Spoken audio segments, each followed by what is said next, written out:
Good evening and welcome to BreathSpace. And this is a welcome to a new chapter of BreathSpace. We've made a few changes, and hopefully these are really exciting changes. And we are now moved to a new time and day. So we are now gathering on a Wednesday evening. So I'm hoping this is a time where more people can join us live.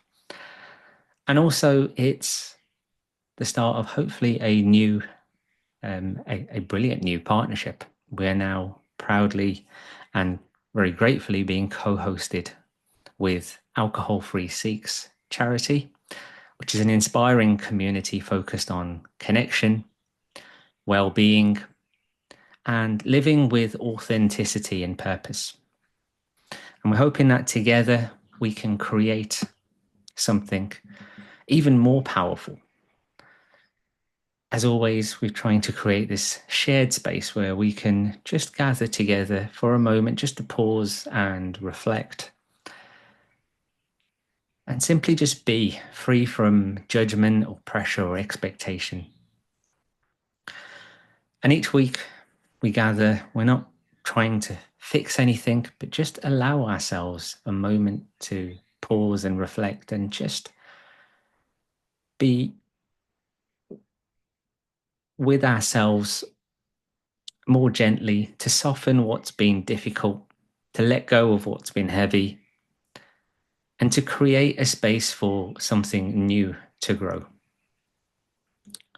And if you join me over the past few sessions, we've explored themes like self-compassion and abundance and letting go. And if you've missed any of those sessions, you can watch them back in the Facebook group. And today we're moving on, I think, quite nicely to today's theme, which is all about receiving, letting the good in. Because we're all probably very good at giving, and giving is beautiful, but receiving, allowing love and kindness and joy to land fully within us, is an act of quiet courage. And for many of us, receiving doesn't come naturally. Like, we've all been taught to give, we've all been taught to serve others, to show up for others. But when something is offered to us, we hesitate, we flinch, we close up, and we say, no, that's fine. And why is that? It's because receiving asks us to be open. And being open can feel vulnerable. Let me start with a story. There was once a tortoise who lived in a peaceful woodland surrounded by lots of other animals like rabbits and bears and foxes and birds and deer. Now, the tortoise had a kind heart, but it had learned from a very young age to stay safe by keeping itself to itself. That whenever someone came near, it would slowly retreat into its shell. Not out of rudeness, but out of habit, because it had learned long ago that it was safer inside. And so it stayed hidden. Even when the birds invited it to sing with them, and even when the deer left berries by its door, the tortoise would stay tucked away, safe, but alone. But over time, the tortoise began to wonder, what would happen if I stayed outside of my shell just a little bit longer? So one day, when the birds came, it didn't retreat. It stayed outside and listened to the wonderful birdsong. And the next day, it took a slow step toward the berry bush where the deer gathered. And when the deer offered berries again, the tortoise didn't hide. Something had shifted. It accepted them, not with fear, not with apology, but with a quiet, grateful heart. And little by little, the tortoise discovered something it had never known, that receiving kindness didn't make it weaker. It made connection possible. It made friendship possible. It made life richer and fuller. So sometimes we are like the tortoise, not because we don't want connection and not because we don't long for kindness, but because life has taught us that receiving doesn't always feel safe. Maybe we grew up believing that we had to be strong for ourselves and that needing help made us weak. Maybe it was that accepting love or support meant that we owed something back. So over time, we learned to stay tucked up inside, not because we didn't want to open up, because it felt safer to stay guarded than to risk being vulnerable. Receiving kindness, allowing ourselves to be seen, can feel unfamiliar. It can feel uncomfortable and even frightening at times. Because when you open up your hands to receive, you also open up your heart. And that kind of openness can feel raw, especially when you've spent a lifetime of being self-sufficient. But just like the tortoise, we also have a choice. We have a choice to stay hidden inside these walls that we've built to protect ourselves, or we can slowly, gently begin to trust that not everything that is offered to us is dangerous. That kindness can be safe. That connection can be healing. And that we don't have to do everything all on our own. Receiving doesn't make us weaker. It makes us feel more fully alive and more fully human. And so today I invite you to ask yourself, where have I been pulling back or refraining out of habit? And what kindness and what support and what love am I ready, even just a little, to allow in? Because maybe the greatest strength isn't trying to carry it all yourself. Maybe it's knowing when to open and let yourself be cared for.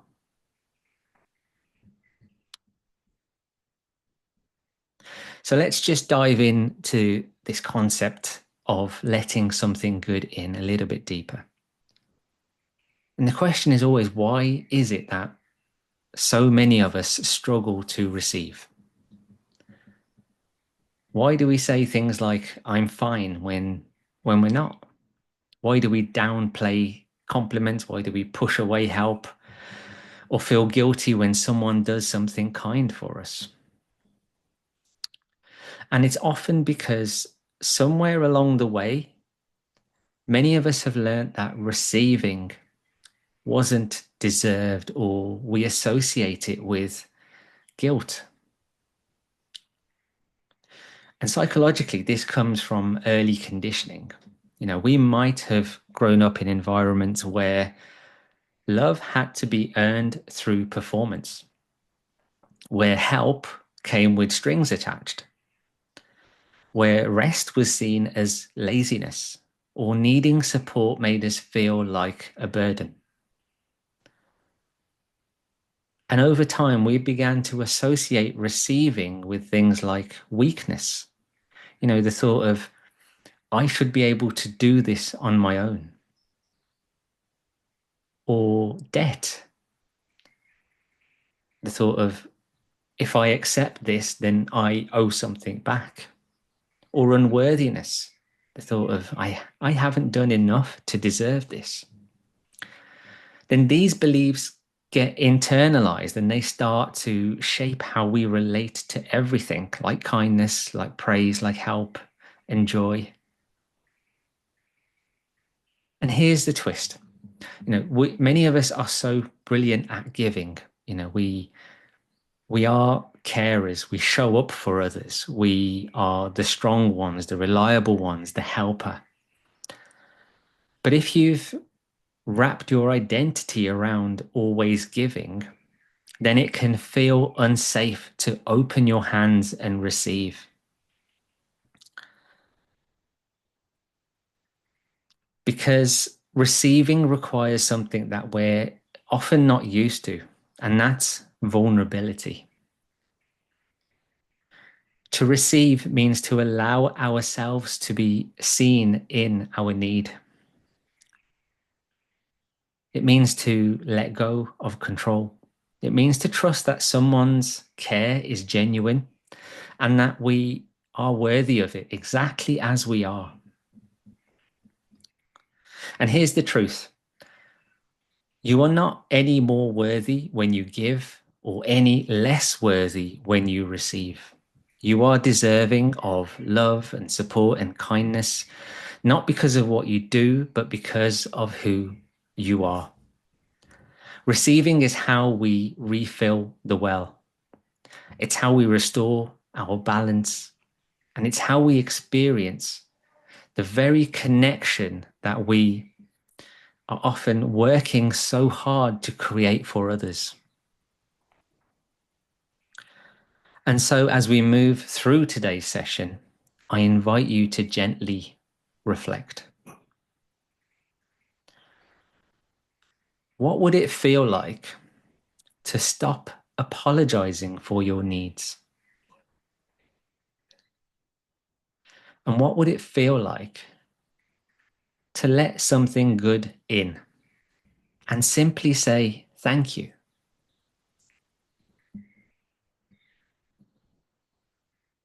Now, I wanted to share my own personal story on this because this topic of receiving is not just something I speak about, but it's something that I've had to work through myself.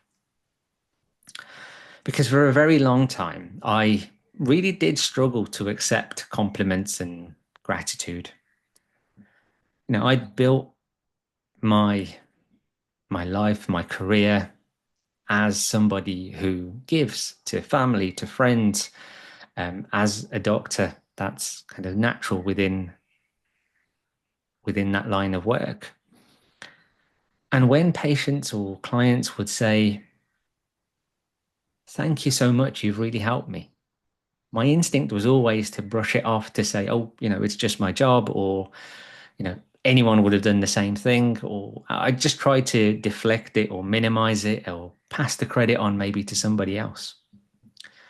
And at the time, I thought I was being humble.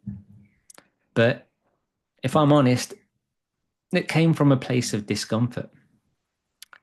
Because deep down, I didn't believe I was worthy of that kind of praise.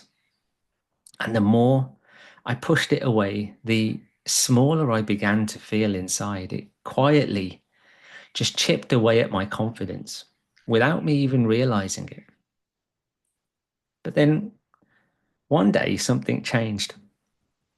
And I remember it quite clearly. I was in a clinic and I just finished seeing this elderly gentleman who I'd been supporting for a while. And at the end of our conversation, as he was just about to leave, he looked at me and he said, "You should be really proud of what you do for people every day." And for some reason, those words just landed differently with me. They cut through the usual barriers, the usual noise in my head. And I didn't have a deflection or a polite dismissal. I just paused and I just let the words in. And I allowed myself to feel his gratitude. And I didn't argue with it. And that moment really stayed with me because I realized that by constantly rejecting other people's appreciation, I wasn't just protecting myself, I was blocking connection. I was telling myself that you don't deserve that. And if you tell yourself that enough times, you start to believe it. And since then, I've learned to just pause when someone says thank you, just to allow it in. And to look them in the eye and just say simply, you're welcome. And what I've found is that accepting someone's gratitude deepens your connection with them. It helps you grow. It actually makes you human. And it's not about feeding your ego. It's just about allowing a moment of mutual respect to land. And when you let those moments in, they don't just make others feel seen, they begin to build you up too. So receiving, whether it's praise or love or support, is not just something, it's not something that you have to earn. Sometimes you just simply allow. So let's take a moment for you just to reflect, just turn inwards now and take a few moments now to gently explore your own relationship with receiving. Just with honesty, with curiosity. You may want to close your eyes if you feel comfortable doing so and reflect, or just sit with these questions in silence.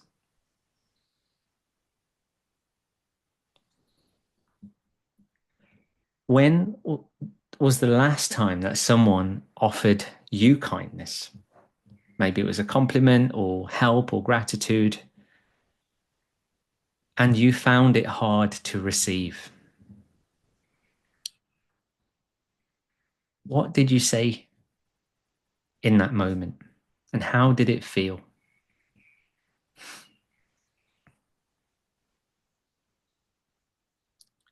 What do you believe that you must do or you must be in order to deserve love, rest, support, or praise?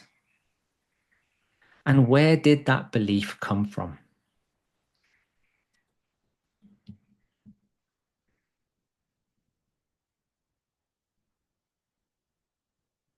Do you find it easier to give than to receive?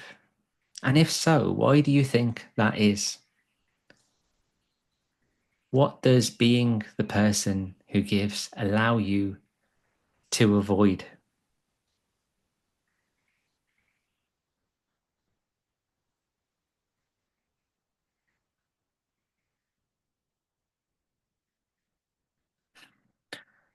What emotions come up when you think about receiving something fully, without apology, without guilt, without deflection?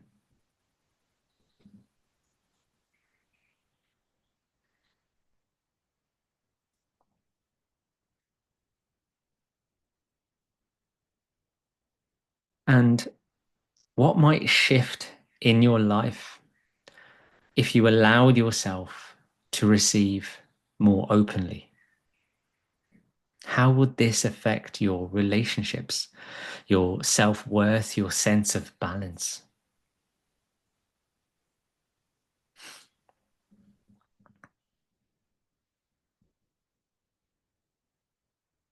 Now, this isn't about changing anything in this moment, but simply by noticing, by becoming aware of what you've been turning away, you can begin to create space for something new to come in.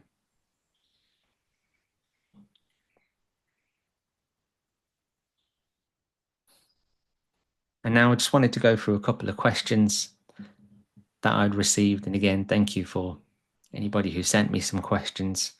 These are two really thought-provoking questions, and I really do appreciate them. First question was, why do I feel guilty when someone does something nice for me? And it's a really honest question, and it really touches something deep in so many of us.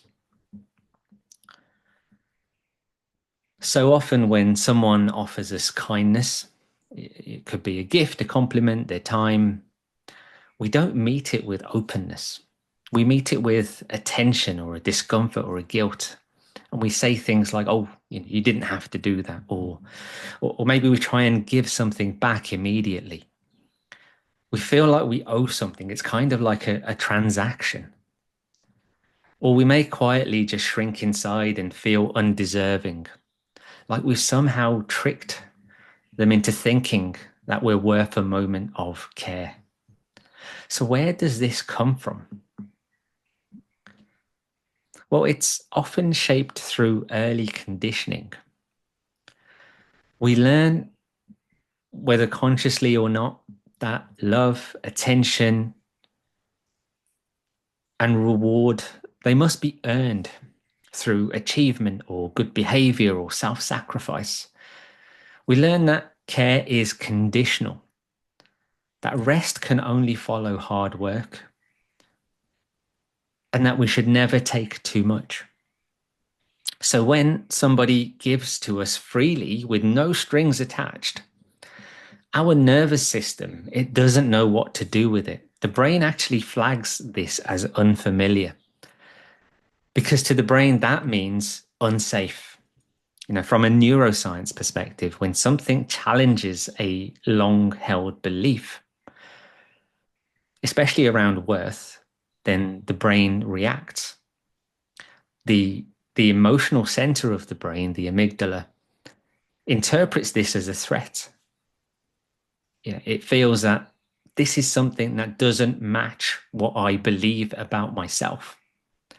And so guilt or discomfort, they show up as a protection or as a warning because of this internal mismatch. It's uncomfortable, but it's not a sign that you're bad. It's a sign that your belief system is being challenged. But this is actually where the healing begins. Because here's what's true on a human, on an emotional, on a biological level, is that you are allowed to receive. You're allowed to be cared for. You don't need to earn that moment of kindness. You are worthy simply because you exist. So please let that land even just a little. Sometimes we need to retrain the nervous system to feel safe with kindness,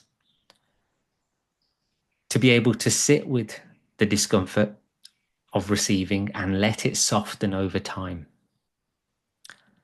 So the next time someone does something kind for you and the guilt starts to rise, just take a moment to pause, take a breath, and say to yourself, I feel that this is hard to receive, but I'm practicing, I'm learning, and I'm open to letting this in. Because as we said, receiving isn't indulgent, it's an act of balance. And you deserve it with no explanation required. So thank you, that was a great question. The second question is, well, I've learned over the years to protect myself, to build these walls. So how do I begin to let things in? And again, this question is really powerful. Again, really honest. Because for many of us, we build these protective layers, these walls, and they often weren't a choice. They were a response or a strategy or a way to survive. Maybe you built them during times when being open meant being hurt,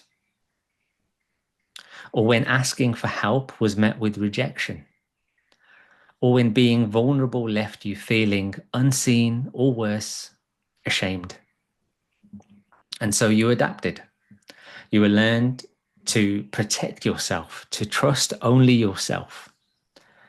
You learn to become fiercely independent. And in all honesty, that's something to honor, because those walls have kept you safe when you needed them to. But there's also a quiet cost that comes with them. The walls, they don't just keep out pain,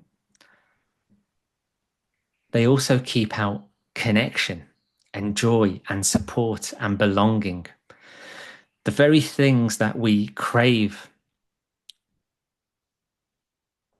And over time, what once protected you can now start to feel like it imprisons you. So the question is, how do we begin to let things in when we've been closed for so long? And it's not through force. We can't stop ripping down these walls all at once. We begin simply by creating small openings, these tiny moments of willingness, moments that feel safe enough for you to try something new. And from a psychological perspective, this is about rebuilding our internal safety. Because your nervous system has been wired now for protection, shaped by the past pains that it's been through. But through new, consistent experiences of safety and care, you can start to rewire that system. This is neuroplasticity. This is the brain's ability to change. And it means that even those patterns that have been there for such a long time, they're not fixed. You can teach your body and mind a new truth, that it's safe now, that you don't need to protect yourself in the same way. So start by letting in something small, a compliment, a kind gesture, even a deep breath when your body is telling you to keep pushing. Let it in slowly and observe what it feels like.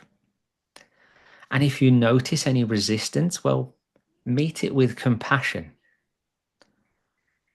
And over time, what felt unfamiliar will begin to feel nourishing. Like we said, we don't want to tear down the whole wall. We just need to leave the door open a little. You can trust that you can still protect yourself and allow goodness in. Because you weren't meant to live in isolation or behind a wall or armour. You were meant to feel supported and loved. And that starts with one moment of willingness. So thank you for those questions. They were really thoughtful, really deep questions, and they actually lead on quite nicely into our guided meditation, which is about starting to open those doors and letting the good in.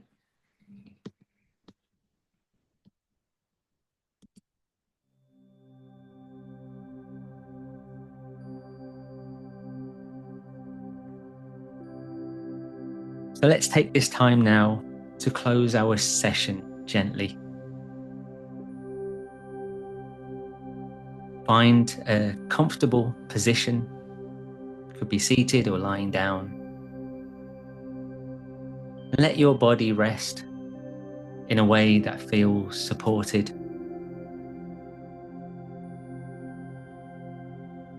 And when you're ready, and if it's comfortable for you to do so, allow your eyes to close, or just simply soften your gaze.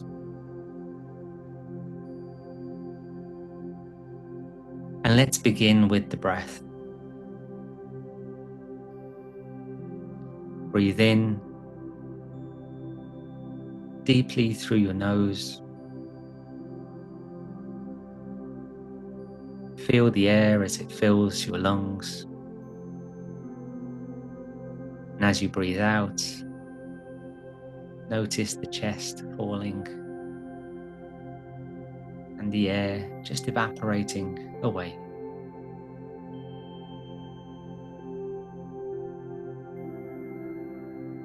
Just bring your awareness onto your breathing and allow any outside noises or distractions just to fade away. And as you breathe in and breathe out,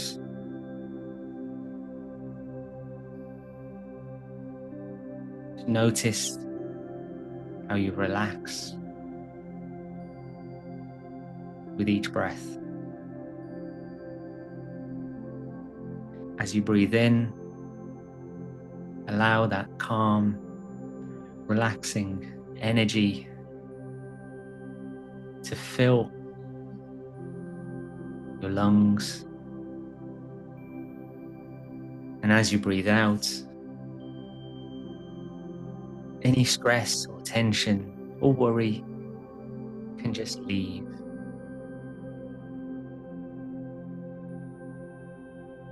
Breathe in, calm, relaxing energy. Allow it to flow right through you, anywhere it's needed. As you breathe out, allow any stress or tension anywhere in the body to just evaporate away from you. Again, breathing in calm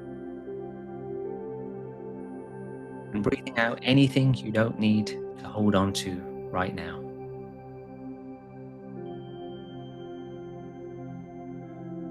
Now let's move through the body with the breath, allowing each part to soften and relax. Bring your awareness to the top of your head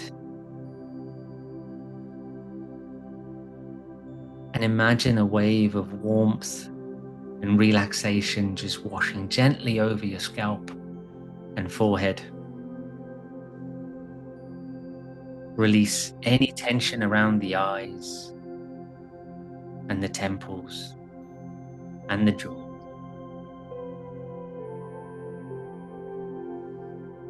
Now let that softening move down into your neck and shoulders. Just let them drop just a little more, as if you're laying down a weight that you didn't even realize you were carrying.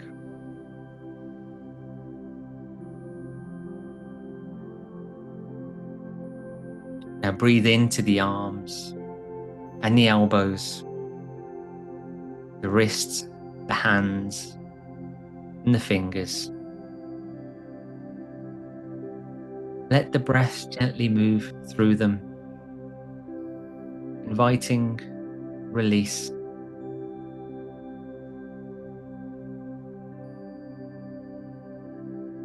Now bring your awareness onto the chest. Feel your breath rise and fall with no effort, just presence.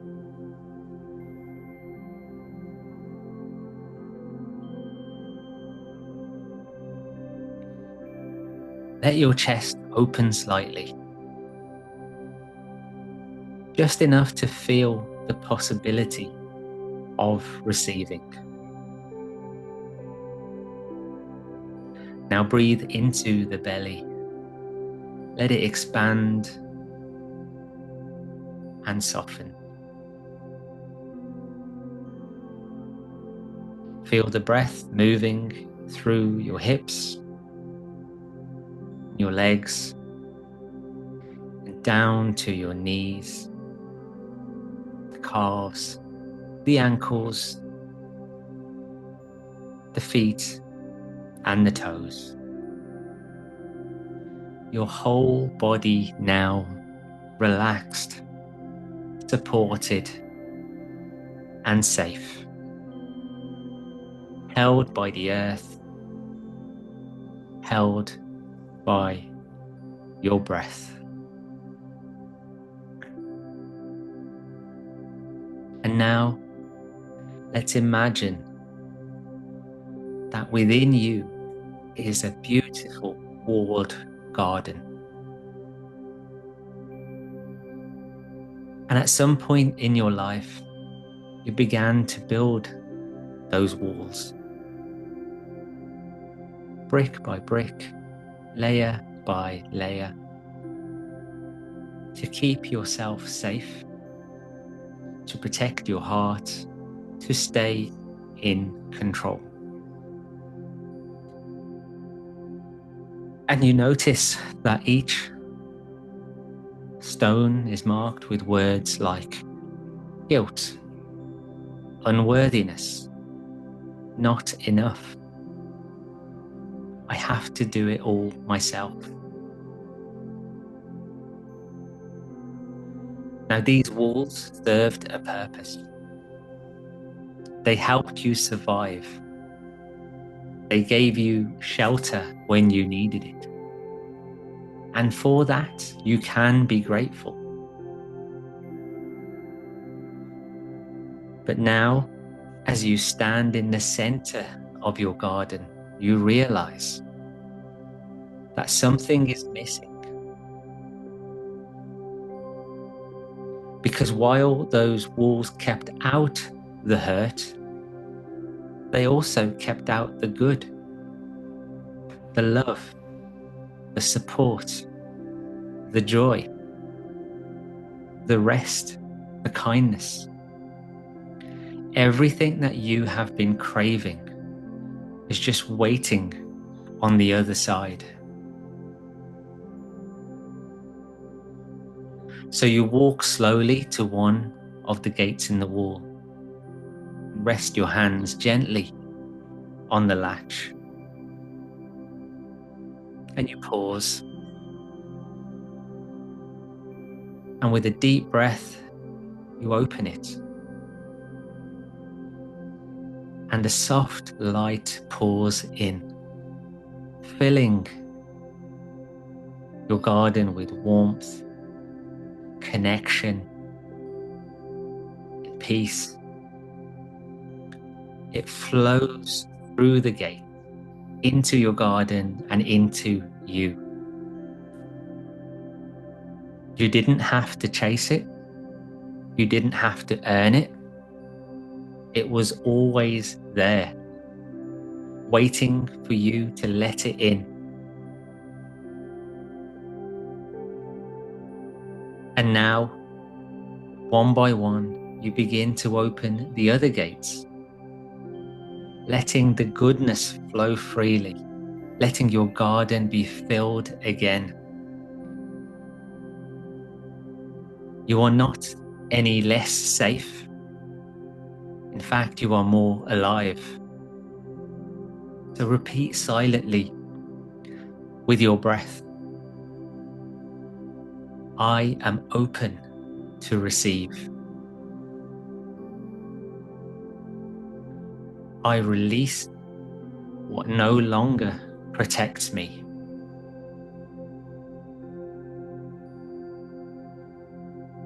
I deserve love, support, and rest.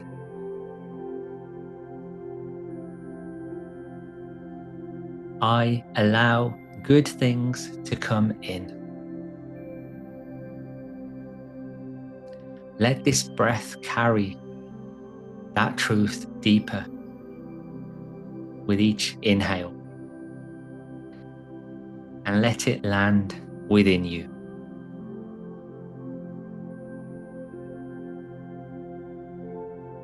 And now slowly begin to return.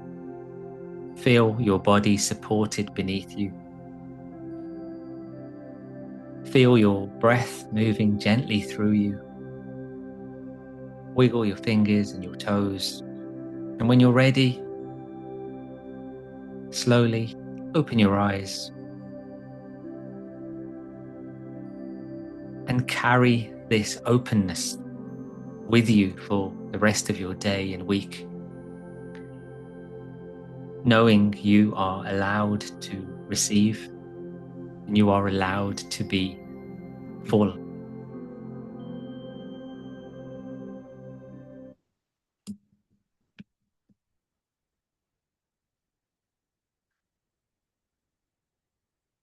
And so, thank you truly for being here with me today, for showing up, for allowing yourself to explore what it means to truly receive. Now, I know this can be a difficult and tender space to sit in, especially if you've spent years, like me, believing that you had to do everything on your own, that rest had to be earned, that love was conditional. But what we've reminded ourselves of today is this, is that you don't have to prove anything to be worthy of kindness, that you don't have to give more in order to deserve care. You can simply receive without guilt, without explanation. Even if it's just one breath or one compliment or one moment of rest. Let it land, let it nourish you, because you are allowed to be full too. And so next week, we'll be continuing this journey with a new theme. And that theme is enoughness. And that is understanding that you are already whole. And this is a powerful place to follow on from today. Because once we start to let the good things in, we must also learn to believe that we are already enough.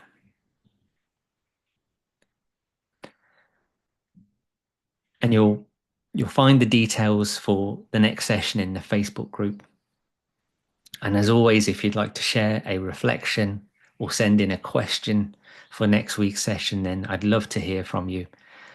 Send me a message or an email to info@drranjsagoo.com. And until then, be open, be kind to yourself, and remember that receiving is not weakness. It's how we grow, it's how we restore and return to ourselves. So thank you once again, and I'll see you next time.